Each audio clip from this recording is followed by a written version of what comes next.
Pentingnya pengembangan produk. Nah, pengembangan suatu produk menghasilkan perusahaan menetapkan manfaat apa yang akan diberikan oleh produk itu. Nah, pentingnya pengembangan produk itu ada sebagai berikut. Yang pertama, hubungan dengan daur hidup produk.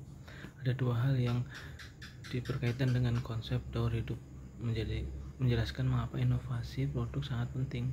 Pertama, produk yang akan ada perusahaan akhirnya tidak terpakai lagi. Yang kedua, keuntungan pada umumnya akan menurunkan karena usia produk semakin menua. Jika produk tidak diubah atau diganti, akhirnya perusahaan akan bangkrut. Yang kedua, produk menunjukkan laba. Pengembangan produk sangat penting untuk mempertahankan laba yang telah dirancang. Yang ketiga, pengembangan produk sangat penting bagi perusahaan. Produk itu berorientasi pada pengembangan produk baru diharapkan dapat tumbuh dan berkembang. Adapun hal-hal yang dilakukan dalam desain produk dan jasa, yang pertama menerjemahkan keinginan serta kebutuhan pelanggan ke dalam persyaratan produk dan jasa. Yang kedua menyaring produk dan jasa yang sudah ada. Yang ketiga, mengembangkan produk dan jasa yang baru. Yang keempat, merumuskan sasaran mutu. Dan kelima, merumuskan target biaya. Yang keenam, menciptakan serta menguji contoh produk dan jasa. Diuji dulu produknya itu. Yang ketujuh, mendokumentasi spesifikasi produk dan jasa. Tahapan-tahapan dalam pengembangan produk terdiri dari analisis kebutuhan pelanggan, pemunculan gagasan dan penyaringan ide tersebut, analisis bisnis, pengembangan strategi pemasaran, pengembangan produk, pengujian pasar, dan komersialisasi. Nah, kita akan bahas itu satu persatu. Analisis kebutuhan pelanggan itu dimana kebutuhan konsumen merupakan titik pendahulu untuk pengembangan produk baru tersebut, baik untuk pasar domestik maupun global.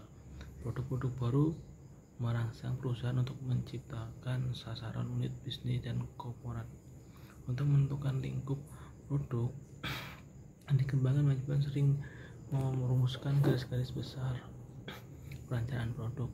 Keputusan ini menjadi garis-garis besar penting untuk perencanaan produk baru. Analisis kepuasan pelanggan, menentukan peluang dan untuk produk dalam proses baru.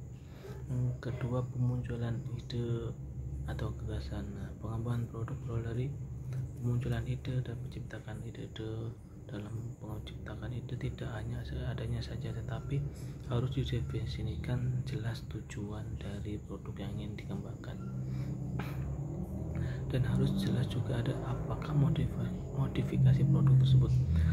Nah, membuat terobosan baru atau meniru pesaing. Ide baru dan bisnis bisa dicari berbagai sumber, misalnya dari konsumen, pesaing, dan ilmu lainnya. Yang ketiga itu penyaringan ide dan evaluasi. Nah, setelah ide tadi terkumpul, sekarang tujuan langkahnya ini adalah untuk menyaring ide-ide yang buruk dan agar nantinya ide yang akan dikembangkan bisa merealistis dan memungkinkan bisa diwujudkan secara nyata. Pengevaluasi ide-ide baru merupakan bagian penting dari perencanaan produk baru. Produk yang berhasil adalah produk yang memuaskan kriteria manajemen untuk keberhasilan komersial. Manajemen memerlukan suatu prosedur penyaringan dan evaluasi yang akan menghasilkan ide-ide yang tidak akan menjanjikan segala mungkin. Tujuannya adalah untuk mengeliminasi ide-ide yang paling tidak menjanjikan sebelum terlalu banyak waktu dan dikucurkan ke dalamnya. Selanjutnya, tahap analisis bisnis. Dalam hal ini perusahaan memperkirakan biaya dan laba. Statement evaluasi manfaat suatu produk baru dengan analisis break even atau agar nantinya perusahaan mengetahui beberapa produk yang akan dijual agar impas dengan harga dan struktur biaya tersebut. Tahap selanjutnya, pengembangan strategi pemasaran. Tujuan pengembangan strategi pemasaran dalam penyempurnaan rencana lebih lanjut pada tahap-tahap berikutnya, yaitu bagaimana strategi pemasaran untuk mengenalkan produk ke pasar. Yang keenam, tahapan pengembangan produk. Nah, setelah pengembangan strategi pemasaran dilanjutkan dengan pengembangan produk. Dalam hal ini, ide-ide yang menarik akan dibuat konsep produk yang bisa diuji, dan ide produk bisa dibuat beberapa konsep, yaitu ilmuwan menguji apakah sudah sesuai dengan apa yang menjadikan keinginan konsumen. Bila konsepnya sudah dengan tujuan, maka bisa dilakukan aplikasi, dan jika belum, maka tim pengembang membuat konsep baru dengan memperbaiki konsep yang lama. Nah, Departemen Penelitian dan Pengembangan harus mengembangkan suatu atau lebih konsep produk agar nantinya mendapatkan satu model properti yang mewakili semua konsep produk. Setelah properti jadi, maka dilakukan uji fungsional dan uji konsumen. Nah, pengujian produk dan pasar. Pada tahapan ini, pengujian merupakan kelanjutan dari tahapan pengembangan produk. Tahapan pengujian produk diantaranya ada pengujian tentang konsepnya produk, pengujian desainnya produk seperti apa, pengujian kesuksesan konsumen terhadap produk, kesukaan terhadap produk tersebut. Yang keempat, pengujian laboratorium terhadap produk. Dan yang kelima, pengujian operasi pabrik dan tes penggunaan produk. Setelah manajemen perusahaan merasa puas dengan produknya setelah melakukan perubahan, maka untuk lebih lanjut adalah pengujian pada tujuan, yaitu mengetahui reaksi konsumen yang dengan dilakukan dengan tahap komersialisasi. Uji pemasaran memberikan cukup informasi untuk bisa mengambil keputusan apakah produk yang akan diluncurkan atau tidak. Adapun keputusan yang belum memasarkan, diantaranya kapan produk akan diluncurkan, target pasar mana yang akan menjadi target, di mana awal produk akan dijual, biaya yang dibutuhkan untuk pemasaran produk tersebut.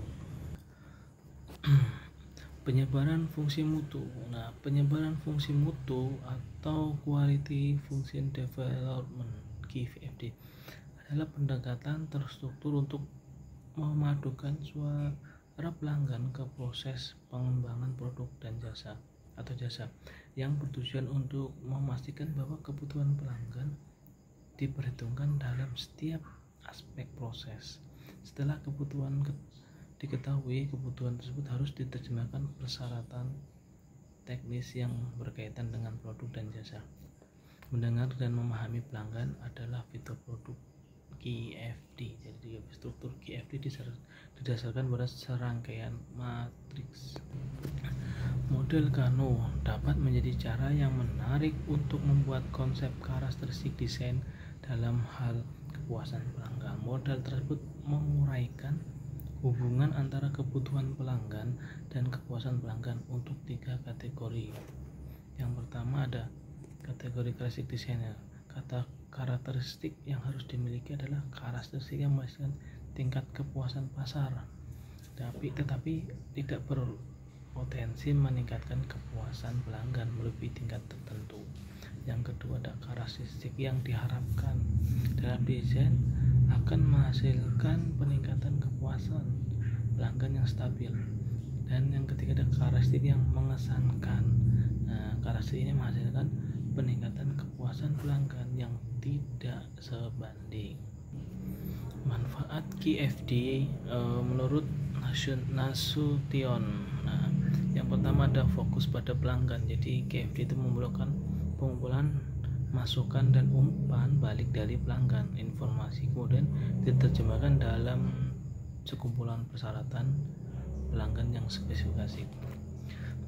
Yang kedua, efisiensi waktu. Nah, efisiensi waktu dapat mengurangi waktu yang dibutuhkan dalam pengembangan produk karena memfokuskan pada persyaratan pelanggan yang spesifikasi dan telah diidentifikasi dengan jelas. Yang ketiga ada orientasi kerjasama tim. QFD merupakan pendekatan orientasi kerjasama tim. Semua keputusan dalam proses didasarkan atas konsensus dan dicapai melalui diskusi mendalam dan brainstorming. Yang keempat ada orientasi pada dokumentasi. Salah satu produk yang dihasilkan dari proses KFD adalah dokumentasi komprehensif mengenai semua data yang hubungannya dengan segala proses yang ada dan pembandingnya dengan persyaratan pelanggan. Nah, itu sekiranya yang bisa saya sampaikan dalam materi manajemen operasi pertemuan 11. Terima kasih.